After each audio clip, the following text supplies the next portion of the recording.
You want to know if subscribing to the higher tiers of PlayStation Plus is worth it. That's why I'm going to give you my honest opinion and all the information you need to decide. Let's get into it. So, what are they exactly and what do they offer?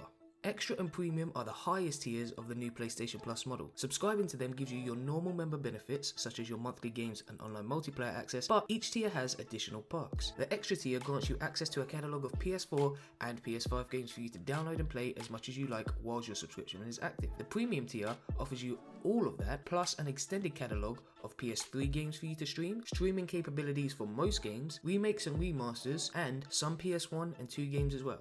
It also has time-limited trials on select titles. Now, I get asked this question a lot, so let me just make this clear. You only have access to the games in the catalogues for the duration of your subscription. You don't get to keep your member perks when you're not a member. I also just want to mention that these games aren't given to you like how your monthly games are. This is simply just a catalogue that you have access to. Therefore, it's subject to change and games will come and go. They're not going to stay in your library like your monthly games. Think of it like Netflix for video games on PlayStation. I'm going to start off by talking about the Extra catalogue because of course, Premium also gets the same catalogue. And it's stellar. I'm just gonna say it. There are tons of amazing games here that you can sink countless hours into, and a nice diverse selection too. I couldn't begin to list all of the titles, but you can see many of them on your screen right now. From AAA to indie and a mix of genres, the Extra tier has you covered. Of course, the best way to see if it's right for you is to just take a look and see if you like the list of games that it offers, but I'm just gonna say it's more than worth the money. If you're here, if you're considering it, yeah, it's probably worth your money. Personally, I couldn't be more chuffed with all of these games that I have access to at the moment. I think the more important question isn't really about Extra. I think it's more if Premium is worth the extra cash to upgrade from Extra. But before I get into that, I do want to address one more thing about this tier, and that's that Sony isn't giving away all of their first party titles. Many people thought that Sony would follow suit on Xbox's Game Pass, which guarantees its members day one access to Xbox exclusives. PlayStation does not offer the same thing. Although Sony have stepped up since PlayStation Now, and we have some seriously amazing PlayStation exclusives here, we don't get them all like Xbox does, and I know that's going to upset some people. If your internet connection is stable enough,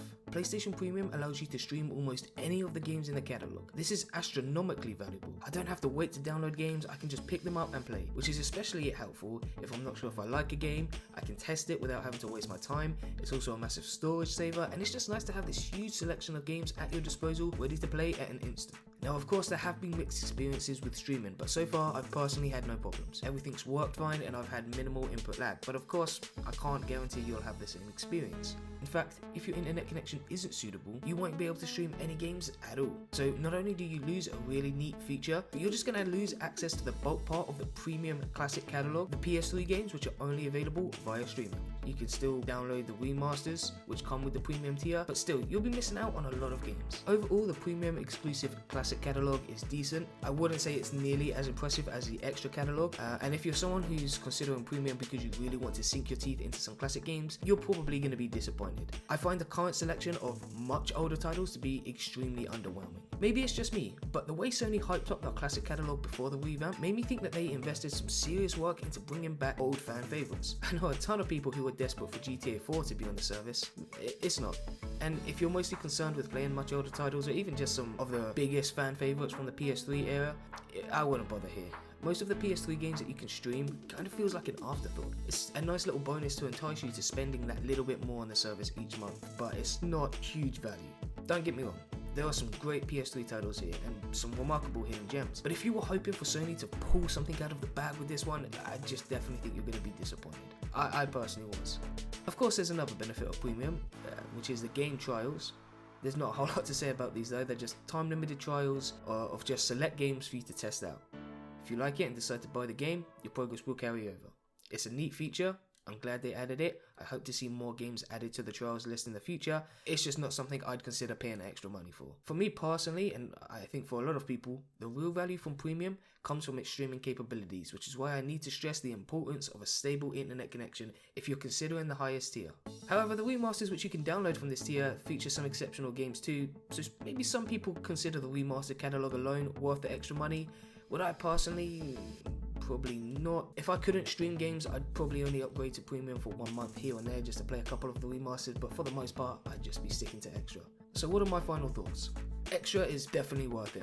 I just cannot recommend it enough. The catalog is outstanding and you get more than your money's worth. Premium, while still excellent and definitely worth it for me personally, is harder to recommend because the value it can offer depends on your internet connection and whether you're someone who likes to just pick up older titles casually for fun, like I am, or if you're someone who's actively seeking out nostalgic experiences. If you're in the latter group, Premium may not have what you want. But if your connection is suitable, the ability to stream games alone is worth the extra money in my opinion. That's all from me in this video, but if you have any questions or concerns, go ahead and leave a comment below and I'll make sure to get back to you. For more things that are good to know, you might want to subscribe. Thank you so much for watching, and until next time, it's been emotional.